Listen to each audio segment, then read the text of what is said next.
Hey everyone, Mr. Happy here, and welcome to Mondays with Mr. Happy, aka Mr. Happy Mondays, the weekly Q&A show where you ask me questions and I answer them. For the first time in a long time, I did do a retake of that intro. Yeah, you'd think it'd be ingrained in my head at this point, but somehow I managed to screw that up.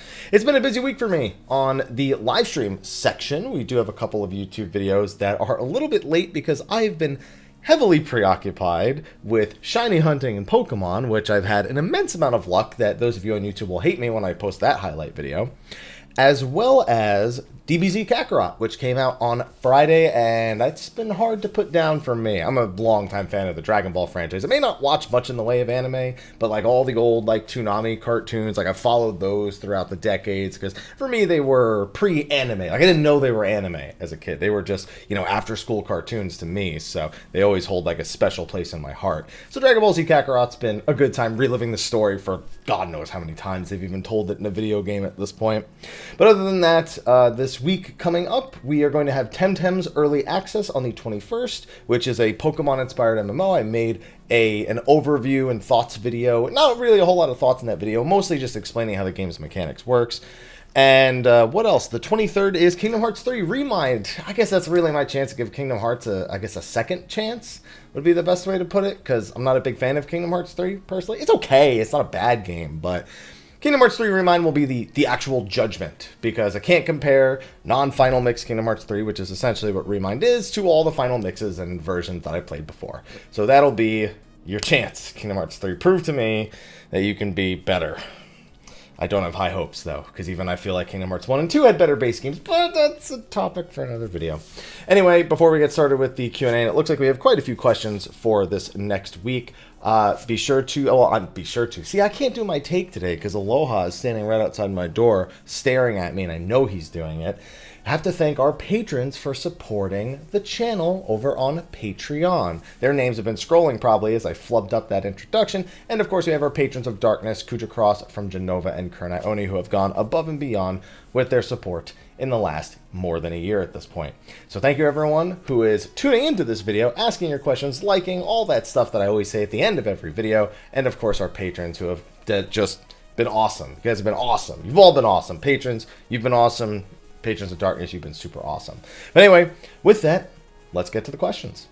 All right, this is the first one that I found. Hashtag Mr. Happy Mondays. Aloha. Aloha. Oh, no, he's not here. Where is he? Oh, you scared him off. Perfect. You doing all right? You got a fresh litter box? Yeah, he does. We just got a new litter delivery. At least I've been doing all right, too. I'm doing all right. It's a very long question, so I'm going to try to paraphrase it down. Netflix series, The Witcher. Yeah. They're the same team as making Final Fantasy. Okay, so that's the precedent. This is a question that's talking about The Witcher and how it's affected the Witcher 3 community on Steam, and also reminding us that the people working on the Witcher series are in pre-production for the Final Fantasy 14 live-action show, which is hopefully better than that ad they made for A Realm Reborn, the live-action Louis Soir. Ugh, that was frightening. Does lightning strike twice here? Does this theoretical live-action recounting of the Eorzean Alliance? I don't actually know what this show is about specifically. I knew that they were making one. I've read no other details about it. So I have no idea how to judge this, because I didn't like if that's what they're making the show about. Cool, but I don't know that they are. I'm not really like, sometimes it's interesting for me to see how they go about doing these shows, but here's the difference. The Witcher, the show, is about the books. Well, yes, the games also are about the books. It's not a show about the game, or it's not a show based on the game. It's a show based on the books with elements from the game. Final Fantasy XIV is not a book. It is a game. So it's a show about a game directly. And that, to me, raises all sorts of red flags. I never have hope in that project. It doesn't matter how closely attached I am to a franchise. If anything, that would even make me a little bit more apprehensive. I never have hope in these kind of things. If it turns out great, cool, but if all the questions are about that, I really don't have any sort of way of judging it. Like, there's no way to judge any of this. There's no way to know. There's no way to predict it. There's no way to even take an educated guess on the matter.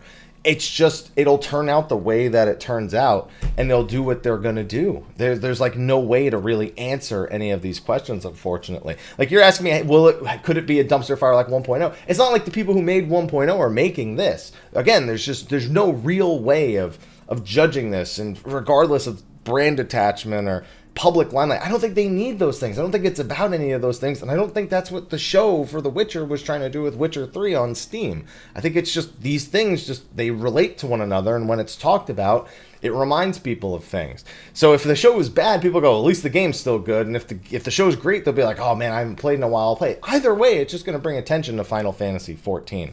As for what the show will actually deal with here, like I said, I'm impartial. It doesn't really matter to me because I play the game. I know what's happening. I know what's going to happen. And there's not really a source material they can pull from unless they come up with completely original stories that will shock me or wow me. And that's just, I'm very neutral about the whole thing, and I'll see when it turns out, and I don't really care if it turns out good or bad, personally. Number 2, hashtag Mrhappy Mondays. No hello? I like giving people shit for not giving me hellos. It doesn't really matter, but I like doing it. So the connection between the Ascians and the Espers from 12, I actually did a whole video about that years ago. Could we see more pop up? I think that at this point, the idea of the Espers and the Ascians being connected in any way outside of their namesake has pretty much been eliminated. It just has never come to fruition on anything, and we have encountered a few Espers at this point. The Espers in Final Fantasy XIV also don't work the same way that they work in Final Fantasy XII. They, I guess, work closer to the way that they worked in Tactics. And even then, there's still pieces about it that just don't line up with what, I guess, our expectations should be of them having any sort of connections with the Ascians. So, no, I don't think it matters. I don't think it means anything. I think it's one of those things that's a namesake, it's a reference, but it's nothing more at this point. I got a little short one here. Hashtag Mrhappy Mondays. Hey, how you doing? I'm doing alright. You doing alright? I'm doing alright. For the Ramuh fight in the upcoming Eden's Verse, do you think he will ride into battle on Ixion? So I've loved talking about this in particular. I don't think he's going to come riding in on Ixion. I think he's going to be some centauric beast. Like, it's going to be like the top half is like this. Because you got to remember, Ramuh is theoretically, we haven't hard confirmed this, but it's reasonable to deduce that the image of Ramuh that is projected is actually based on the way that the, oh man, it's been so long since I've referred to them, the Leaf people, the Sylphs, there you go, the way that they interpret Rhalgr. So he should be something like a ripped god with a giant beard. But Ixion being very electric-based, not canonically part of the story, but at least something very lightning-oriented. I want like a centauric, huge bearded, jacked Ramuh with a staff or like something else. I don't know, something crazy like that. Alright, this one's got a lot of text again, so let's see what the context is. Hashtag Mrhappy Mondays. Hello, Mr. Happy. Hope you're doing well. First time asker here, so sorry about the length in advance. At least you apologize. Some people don't realize how quite long the text can get. So I'm going to get your opinion on the general state of healing now in Savage and Alexander. I remember leading up to Shadowbringers, people were quite concerned about the direction with the removal of certain DPS skills and the overall message that you will be more focused on healing going forward. I myself feel I've done Savage in the past, do not have a stable enough schedule to do a high-end content. Wait. To be part of a static that does high-end content. Okay. While I admittedly have been doing normal mode content, which is understandably supposed to be easy, I find myself incredibly bored with healer gameplay in general. Yeah. In anything normal, it's literally, how can I only press my OGCDs to heal people and never once use a GCD? I mean, you try to get as close to that in hardcore content as well, but the windows of time you have to work with are so much more precise that it ends up being a much more involved process. Now, I do want to say, I do not heal endgame content. I can only tell you what I see when I watch the health bars go. And my word, am I scared, even as a DPS, when I see health bars do some of the things that they do, especially going into Ultimate. So, do we think the devs were justified in shifting more of the focus to healing spells and abilities? Do you think the game requires us to heal more than it did in the past? And there's also an edit and addendum at the bottom. White Mage is the best healer. They don't need help. I don't care that they're the best. I don't think it really matters. All the healers do fairly well. I've done content with Astro Scholar, Scholar, White Mage, and White Mage Ash. I've done it. I've done all of it. So it's like, certainly when you need like big pumped heals, like Cure 3 is by and far the best. Benediction is the most reliable healing tool, but it's not even really about that. All the healers are doing somewhat okay, and the only one I think I still would like to see a little bit of help go to is Astro, because I don't like that they don't have a lot of active MP regeneration outside of their once-a-minute lucid dreaming. It's about saving MP when you cast stuff during light speed, for the most part. That being said, I mean, the only role I think is not relatively well balanced right now is Caster, and it's only because Red Mage is needs buffs, and it's getting buffs in the next patch. With that, though, I think the ranged physical role comes back into question, and so I really only think Red Mage and the ranged physical role should be question marks at this point. Whether people enjoy the gameplay of a specific set of jobs in a role, like, for example, Warrior and Dark Knight being very similar, or people, you know, can play everything in a role and love it equally, which I see a lot with the melee role nowadays. It's just, I feel like healing is in an okay enough spot. But in regards to their comment, no, there's not more healing in other content. I see a lot of people throw this conversation back and forth about, should we get something like the old cleric stance back? Should they give us a more set DPS rotation? And those two things in particular go very much against what the entire point of the healer DPS design is like right now, in that they don't want you to have to feel like you're hard committed to DPSing for a set period of time. They want it to be about fitting in every single GCD that you can that's DPS, and doing that efficiently while not taking away from what is your primary responsibility, and that is to keep people alive. That is why at most they get something like, I have to put my dot up, and then I have a filler spell. That's why that's all that is. Because if you only have one GCD, the decision making there is very simple. You don't have to think about committing the next however many seconds or GCDs of your time strictly to DPS, which allows you to better map out individual encounters on a per GCD basis, something that healers were already doing, but they used to have to work within certain windows, and they used to have a little bit more involvement of what they could get done. Stopping to not get like a dot out or something like that, only getting one of your multiple dots out, or not having something like for example, having a cleric stance window that would line up with the rest of what everyone else's DPS was, but it not necessarily lining up with what the group needed healing wise. That was the extent of the decision making, and it still kind of is. It's just on a smaller scale. It's a very per GCD scale, and I don't think they're wrong to change it to that, but I think it's very much a matter of how each individual player feels. And if they want to increase healing in content other than Savage and Ultimate, they're going to have to do it across the board, because that is the number one thing, is that outside of endgame content, they want players of all calibers to be able to approach the content, complete the story. And a lot of the content is directly tied to story. If it's not, it's at least sharing a content slot with stuff that is story related. So it's a tough road. You can't make everyone happy on this road, and I don't think they ever will. I don't think any decision they make will ever hit that middle ground where the hardcore players are super happy with it and the casual players are super happy with it. So they're always going to err towards the side of trying to meet somewhere in the middle, and that's you are not in that interest range. So I think they're justified in the way they've approached it, but that doesn't mean people have to like it, which I think is a really important thing for people to realize about opinions, and that's mine. I was just scrolling through. This one didn't make any sort of attention to say hello, hashtags, nothing. All just says, what do you think about max level jobs just blowing EXP? What's your thoughts to fix it? What's there to fix? See, I played Final Fantasy XI for many years, and after all those years, now in my older age, I look at that and I go, what is the need to keep progressing after you're done progressing? I understand for some people it's something to do and there's that little bit of advancement, but you can honestly accomplish the same things by just removing a level cap, for example, or adding new levels. It's just that there's a finite ceiling. And sometimes what people want to do with it is gain experience points. I mean, 11 still does that with job points. They even added another one. Merits used to be that. Now it's job points, and there's still merits, and it's a bit of a mess altogether. But it's just, there's nothing to fix. You hit max level, there's no more EXP for that job to gain. If you want to level something, you will go level something else. It's just, I don't understand. A lot of people have this fixation. I don't think it's wrong, but I think it's the wrong type of game to have that desire. The closest thing you might get is more exploration zones, or again, leveling other jobs as they release, whether it be crafters, gatherers, other combat jobs. That's really the only other satisfaction that makes sense in the game design for 14, to have some sort of experience points gain. I guess deep dungeons too, but it's getting into things that are just leveling for the sake of leveling again without really much a point other than it being something core to the content. All right, next one. I will be clear, I skipped a question about Astro because I spent so much time talking about that healing question, and I feel like I kind of conveyed a lot of similar points to what was being said there, so I'm just being clear, I skipped a question about Astro. Hashtag Mr. Happy Mondays. Hello, Mike. How are you doing? I'm doing well. You doing all right? I'm doing all right. Just curious, what's your prediction for the next 2 roles? I'm assuming you mean next 2 jobs. We're all expecting a new healer role and what roles they'll fall in. But what about the second? Melee, caster. Will 5 melee be too many and offset the role too much? Is it too soon for a new caster? Thanks for your thoughts. So first of all, I think I said this in the last 2 weeks somewhere. I'm not convinced they'll keep doing 2 jobs per expansion. At some point, that becomes a task that's very difficult to keep up with and still give the same level of attention and quality to every job and its update in an expansion. So while I'm not saying I don't think the next expansion will have 2, at this point, there's going to be a breaking point where it stops happening. Whether or not it's 6.0, I don't know.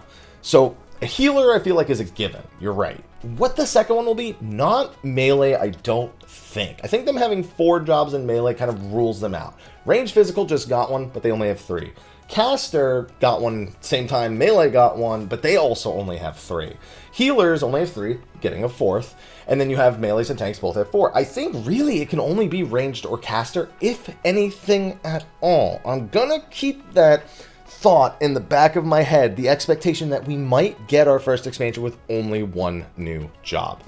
But who knows? We'll know. In about a year from now, we'll have answers to questions like that, but we don't know yet.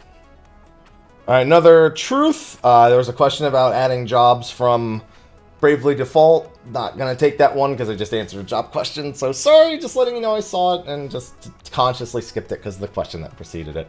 Next one, hey Haps, what do you think they could do to spice up dungeons? I find I dread going into them now. They almost feel like being on rails. That's because they are. Between no various options in either exploration or rotation. The only thing I could think of is to revamp combat to give either more freedom or challenge and execution, whether it be in meaningful stat composition or more role-defining fights, where tank, healer, DPS all have to do more. So it doesn't sound like you actually want them to spice up dungeons in regards to the overall content. It sounds like you're asking for 4-man hard mode dungeons, like actual hard mode, like Mythic Plus style dungeons. And you're not alone in that. A lot of people do enjoy the thought of having a more challenging but smaller size piece of content. The higher floors of the deep dungeons are kind of similar to what you've described. They're never the same every time you go. You don't know what you're going to get, what debuffs, what commanders or buffs that you're going to receive while you're in there. So those kind of question marks are things people kind of enjoy. It's like controlled RNG to alter the gameplay without actually altering the result. And in regular dungeons, odds are you will never see anything like that. They're not going to, as you quote, revamp combat to give more freedom or challenge and execution. They've been specifically working at trying to reduce the gap between the skill floor and the skill ceiling. Trust me when I say, a lot of the people who ask this question, including myself, we often wonder, why they don't do it. And a lot of the time, the reason why they don't do it in the standard dungeons, like it's being implied here, is because the average player, the average skill of the player base does not ask for that. Essentially, the majority is not looking to be challenged further in dungeons. They're a means to an end, essentially. And they've been designed that way. That's why they're making less and less dungeons as expansions go on. It's not a piece of content where their mind should be focused. They should be focused on trying to create newer experiences with those resources instead of just trying to revamp the entire dungeon experience or make more of the types of dungeons that they're already making. And I agree with that assessment, which is why I don't care if we only get 1 dungeon per patch, which is going to be the reality of things from 5.2 onward. I won't even be surprised if at some point they just start skipping patches with dungeons if they don't have a reason, even in the main scenario. I'm okay with things like trials like we're getting that are just part of the main scenario and will pop up in Trial Roulette. I'm okay with things like, exploration content or new deep dungeons or new ways to I'm okay with other ideas. Even if I don't end up liking those ideas, I'm glad they just aren't feeling like they're trapped in having to release as many dungeons as they do. But I wouldn't expect anything out of them. I just wait for the next piece of content, because they're never going to change the way that dungeons are designed. It goes completely against the majority desire or need for those dungeons to be what they are right now. Here's a quick one. I read this part and I was like, well, I guess I'll take this real quick. Howdy, Mr. Happy. See, because they said hello. That's why I'm stopping and answering this, even though I don't really have a great answer for it. Would you like to have the final form of Alexander as a mount? I'd like everything as a mount. I want Golden Bahamut as a mount. I want Nailed Deus Darkness as a mount. I want Manipulator. That's a lie. I don't want Manipulator as a mount. I want Living Liquid as a mount. I want Sony mounts. It would all be great. Make it 99 ultimate totems. I won't say never, because we've gotten mounts I really didn't think we'd ever get. I wouldn't hold out much hope for this one in particular, as cool as it would be. Or with my luck, it'll be like, oh, here it is, but it's a PvP mount for top 100. I'll be like, please don't. All right, this one's got a hashtag. Hashtag Mr. Happy Mondays. Hey, Happy. Hope you're doing all right. Hopefully, simple question for you. What order would you rank Final Fantasies 1 through 6 in terms of doing remakes for those games? Also want to say thank you for teaching me about the new threat mod. I had no idea Final Fantasy mods like that existed. I'm having a blast with the new challenges. Plus, it helps pass the Time Till 7 remake. Hey, if you're looking for that, if you're into randomizers, things like Link to the Past, the same person who made New Threat just made a Final Fantasy VII randomizer mod. I've not tried it out yet. I'm not sure how I'm going to feel about this. It doesn't seem to be like New Enterprise for Final Fantasy IV. There's also one that's for Final Fantasy VI that's very similar to New Enterprise that I haven't played either. I can't remember the name off the top of my head. But if you're into those things, there's so many things. And that guy, Sega Chief, is working on Final Fantasy VIII as well, which I will be playing when he's done with the whole thing. I'm not going to play the beta for Disc 1 that's currently out right now.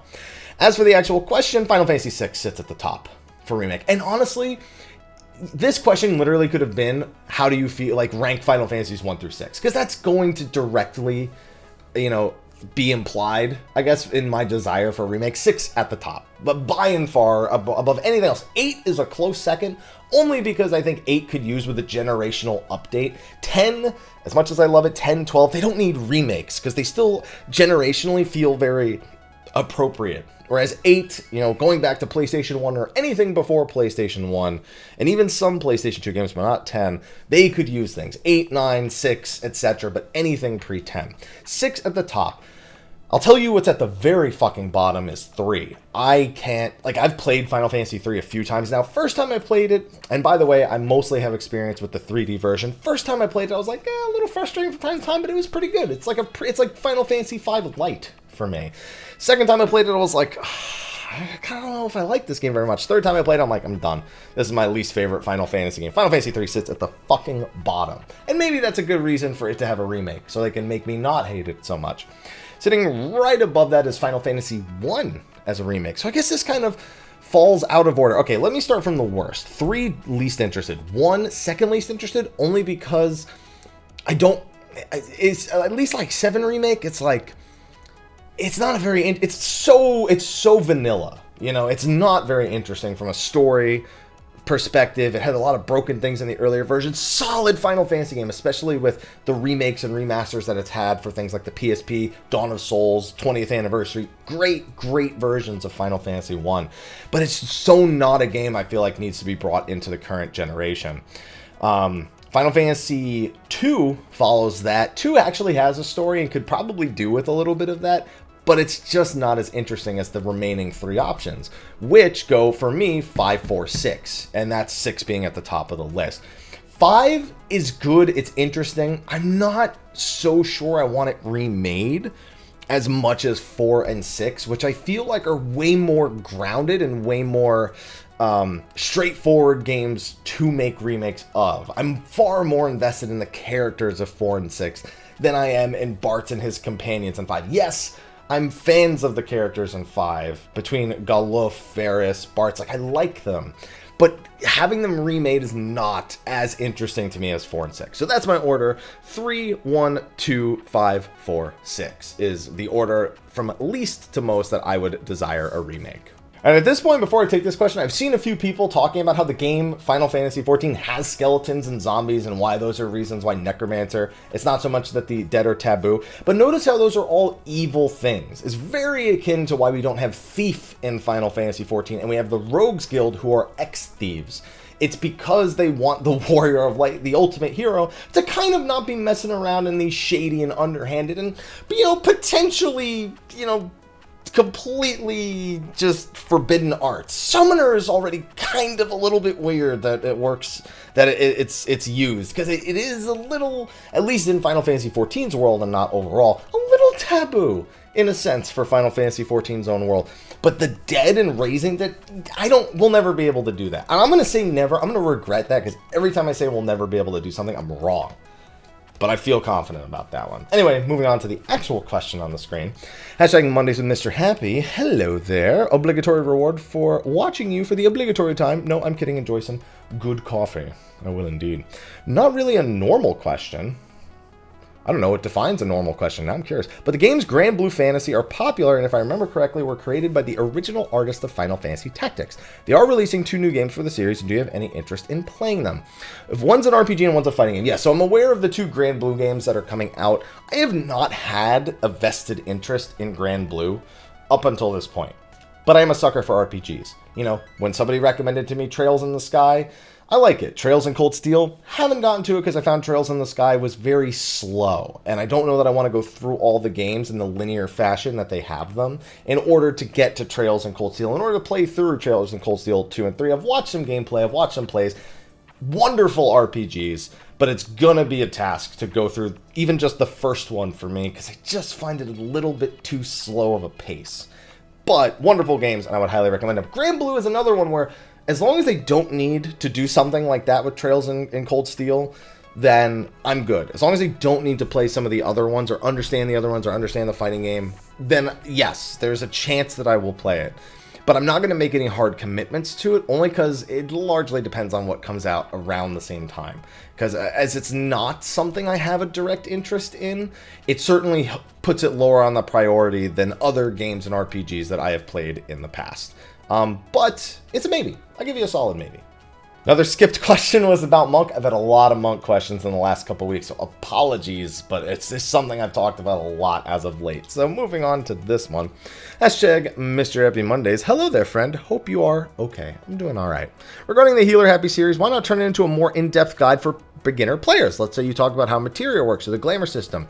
So here's the thing. I have guides for those. Doing them in a Let's Play fashion, which, by the way, the things you've said, I do have Let's Play series on them. I have a Let's Play from the original Healer Happy that's, materia for beginners. And yes, it's outdated at this point. But those ideas do not require a Let's Play format. Those can easily be standalone videos. So again, unless I need Healer Happy for footage in particular, it's just not something that lends itself to a Let's Play unless it's happening as a natural progression to the character as it moves into its next step.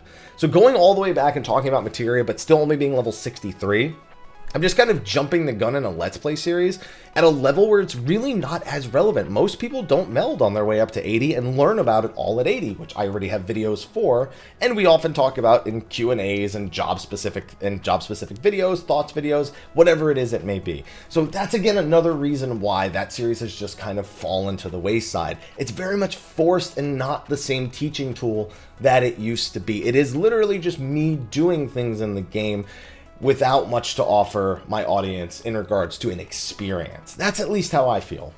And another hashtag Mr. Happy Monday. Hey Haps, hope you're doing alright. I'm doing alright. You doing alright? I'm doing alright. Been watching you since before the launch of Heavensward and appreciate the work you do for the community. One serious and one quick question. So it's 2 questions.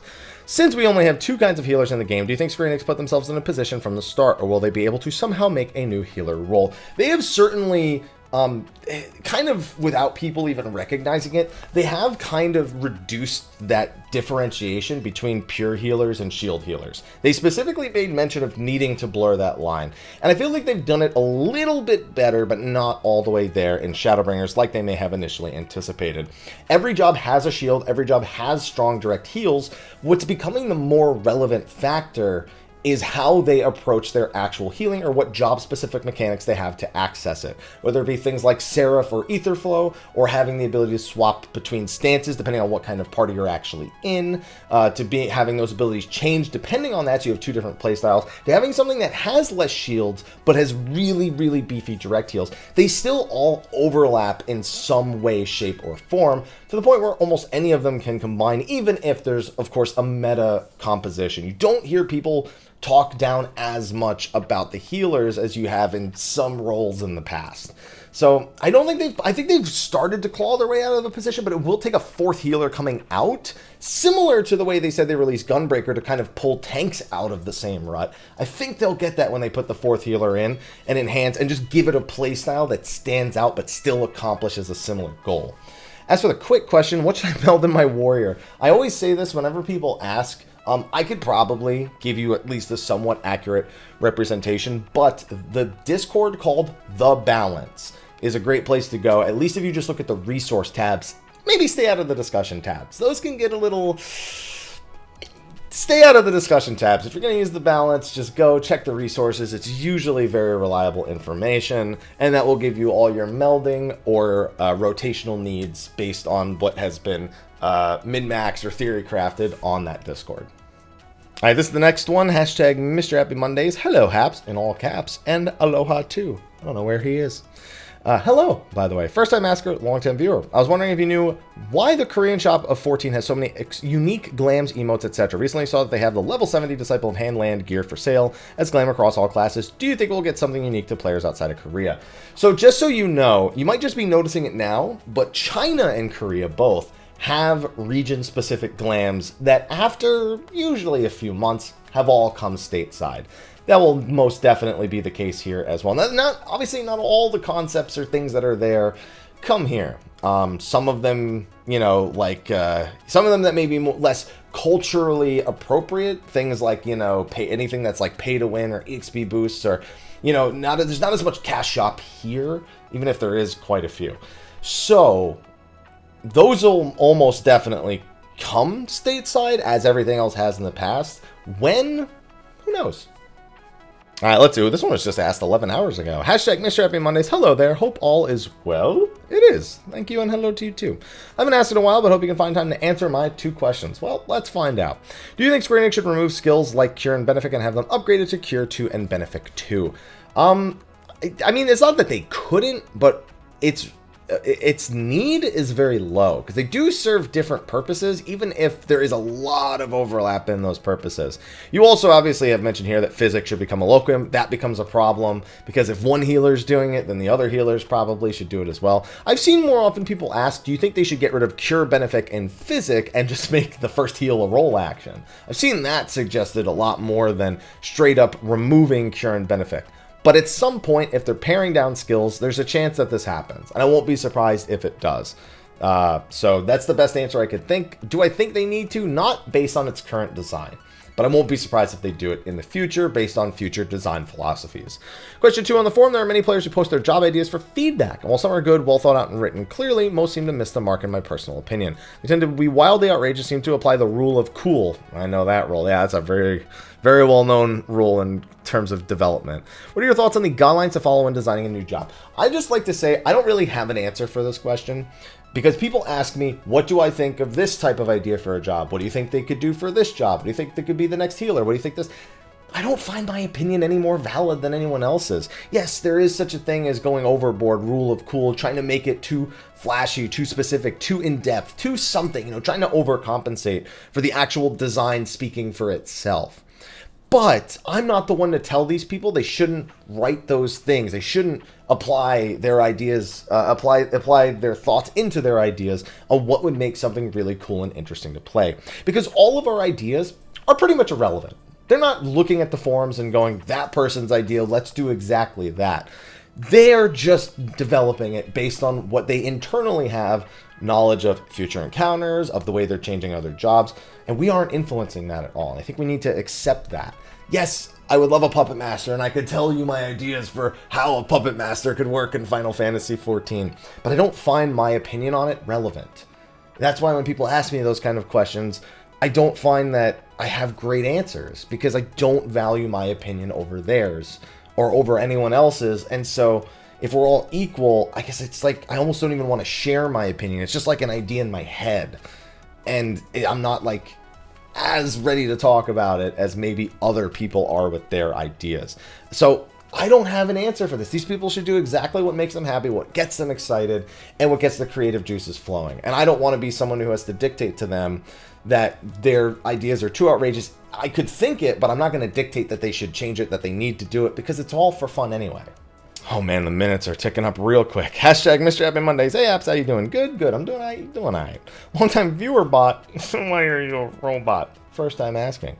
I started playing 14 with a friend years ago. Due to my job, I had to take a break. Now I'm back and have more available time. I hit him up to play, and he's too busy with his new friends raiding and whatnot. Sorry about the backstory. I think it's fine. How do I play this game solo? It's a new concept to me with, when for lack of better words, sweat.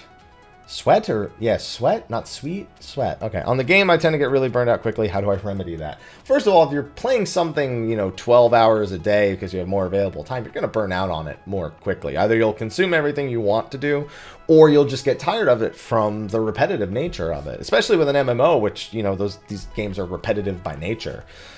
So first of all, for remedy burnout, just don't go overboard. There's nothing to rush, especially in Final Fantasy XIV. How do I play the game solo? I mean, the duty finder. That's all there really is to it. I mean, you could always join another free company, join a link shell, be social, just interact. Then you're not solo anymore, even if you have to queue in solo or do anything like that. In regards to queues, probably go tank or healer.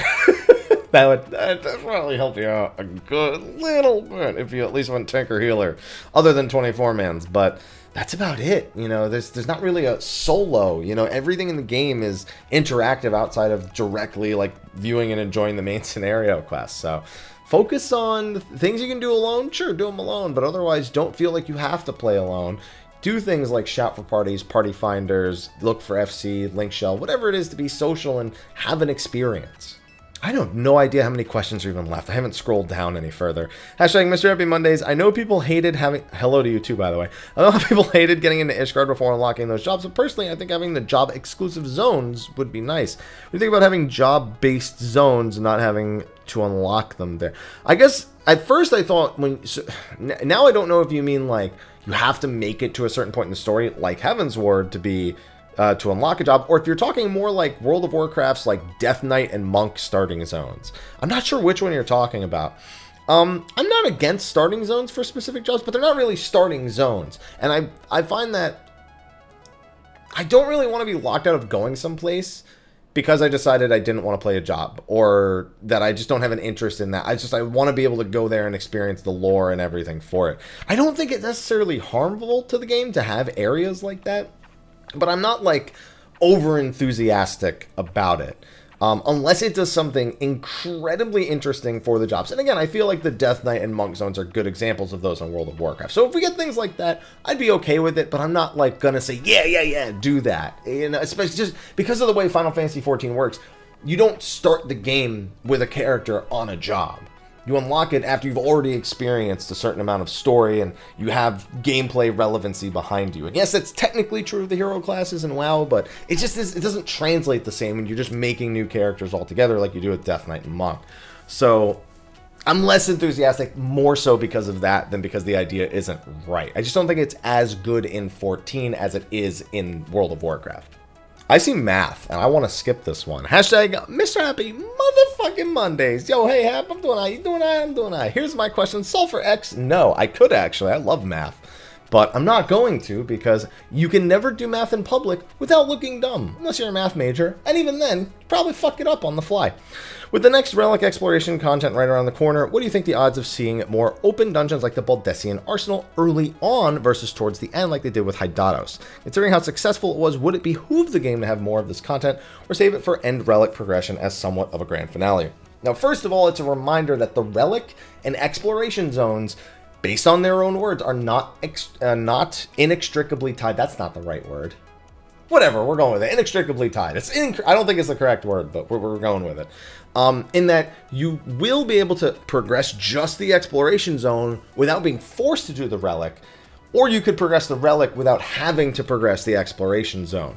But it seems like if you desire, there can be some overlap. So it sounds like we're going back to a relic that specifically is a lot more like the old ones, where you're given a ton of different gameplay options on how you want to approach it, and what you do with your time when you're online to advance it is entirely up to you. That being said, I do think we'll see stuff like the Arsenal on a smaller scale early on. I'm an advocate for the idea of having tons of open world dungeons, but like they're all identical to one another, and you just have to, find other players in the zone to then, go and approach it. I think that versus the way they did the entry for the Baldesion Arsenal, which even amongst those of us who loved it and progressed on it early, entry there sucked. That's the bottom line. It's the one thing Baldesion Arsenal did not get right, did not make fun, did not make interesting, and made for a ton of harassment and just not great experiences. The whole public idea just never really came through. It was all coordinated discords. The occasional pug would go through and maybe make a little bit of progress, but it just didn't go as well as the public portion of it would you would expect. So I think we'll see it, but I think we'll see it on a smaller scale, so it's a little bit easier to coordinate and a little bit easier to pug specifically. This one's got a lot of spaces, which, considering I know you can see how much space is on the screen before I get to like see portions of the question, before I start scrolling down, I wonder if that's on purpose. Hashtag Mr. Happy Mondays. Good day. Good day. Not quite a 14 question, but more of a general Twitch one. What options do streamers have to deal with fake streams trying to scam viewers with their name? This is a 14 related question because this is directly dealing with the Final Fantasy XIV Twitch category. I have no doubt of that. I know fake streams have been a long-running issue because it's rather surreal when there's almost always one near the top of the 14 Twitch streamer list due to populating their views with bots. Does Twitch provide any recourse for streamers whose names are used for these fake streams, or is it down to Wackapaisa in reporting these fake streams? Wackapaisa. There's almost nothing you can do about this. IP addresses can be spoofed. You can make new fake names. You can easily copy-paste the same customization you had, and it's been a long-running issue. I mean, I have people in Final Fantasy XIV who pretend to be me. I've had people say, yo, I saw you on this server this one day and you're being a complete dickhead. Yo, that guy's a complete asshole. He was just... And I'm like, I've never played on that server or that data center. And they're like, oh. And I'm like, you gotta do some research first, man. The strongest tool against these is people wising up to them. Not because it reduces them, but because it increases the number of people who can immediately recognize that something is amiss and report it. Because you can't just have someone sitting there going, their job being Final Fantasy XIV Twitch subcategory fake stream finder / deleter. Which, if you have that title, by the way, incredible. But you can't just hire one person to just do that specific thing. You could, but it would be really weird to do, I suppose, and not probably very well paying either. So no, there's no recourse for it, but educating people is the smartest thing. And I'm not gonna lie, kind of a dick thing I'm gonna say, I have a hard time feeling any sort of remorse in this day and age for people who fall for that, because that's like, for me, that's right alongside the emails that you get that are like, you've just inherited $1.2 million, please provide your personal information. It's like that. It's like, it doesn't take long to look at the name, see it's not correct, see it's not verified, check below the stream, to check the person's Twitter, their social, to see if it's them. It's like any sort of effort on the viewer's side would show you this thing is not what it appears to be. But people still fall for it. So I have a hard time feeling remorse or anything, but I do agree it's a problem. And I do agree people should report those things because that's about all they can do. So it turns out that was actually, in terms of the questions I saw and I was taking as I was scrolling down, that actually ended up being the last one. I did see some people, especially one discussion here with me shutting down topics in regards to when someone asks my opinion on something. And it's not so much about not shutting down a topic, it's that over the years I've kind of been given this unofficial mantle in Final Fantasy XIV, and it's something I try to avoid promoting on my channel nowadays, in that when I say something, it's absolute. You know, over the years, you know, my opinions or my guides or my almost anything I've created has at some point in Final Fantasy XIV been treated as a gospel. Oh, Mr. Happy said this, Mr. Happy said that, it's gotta be. Well, if Mr. Happy said it, then it... And because of that, I like to avoid voicing my opinion on something, because I found that more often than not, I can find a source after the point of somebody taking that and relating it to other people as either fact or as a most likely candidate. Well, yes, there are things like patterns and whatnot that can give us a basis of ideas. The problem with just talking about opinions and discussing potential ideas to some degree is that sometimes, at some point along the way, something feels like it's lost. Like the entire point of the discussion, it kind of just falls into this opinion versus, in a sense. Like two people have two different thoughts on something, two different opinions on something, but it's not based on something that is effectively part of the thing where the discussions began. It's like when I've okay, a good example is an opinion question I felt like worked is, do I think they'll do anything to shake up 4-player dungeons? There's something very tangible there. in that we're talking about, you know, the current state, what a 4-player dungeon is, and that it is a direct line, and that it's, you know, boss trash, boss trash, boss trash, or, you know, it's too many bosses. There's no trash after the last boss either. You understand the point, though. Like, it's based very much on the design philosophy that's there and how it can be altered to meet the expectations of other players. Whereas when my opinion is asked on something like a job idea, or could they do this, or could they do that, my answer is always going to be based on what they've done so far. It's going to be based on a place in reality and not free of the coils that is game design. And so when people, I end up shutting down opinion questions a lot of the time because of that. Because if an opinion doesn't feel like it's grounded enough in what Final Fantasy XIV has trended to, does currently, or has shown a promise of the future to do in a certain way, it's hard to formulate something that's based on those principles. And I really enjoy discussions that are based on principles that are defined within the topic, that are there and are not kind of just wild, go crazy with it things. But I also won't tell those people not to have those opinions. I just find it difficult to have a discussion about opinions that have no root in reality, or have no basis on something that has historically happened or shows any propensity of it happening in the future. So wanted to address that because it was one of the last things I read as I was scrolling through for the questions, and I felt like it was at least a worthwhile thing to bring up here as opposed to a final question. So thank you for that comment, as it's allowed me to take this time to elaborate a little bit more on something I say frequently, but don't ever elaborate on. So thank you. On that note, though, that was the last question I'm going to take for this week's episode of Mondays with Mr. Happy. If you have a question, be sure to ask it in the comment section of the video below. Be sure to like, favorite, subscribe, and share. And stay tuned. Even when we don't do State of the Realm on a week, even when I don't put out a whole lot of videos, you can always count on this being there, unless there's some sort of crazy circumstance that makes it late. So thank you for watching. I will see all of you in the next video. And until then, take care.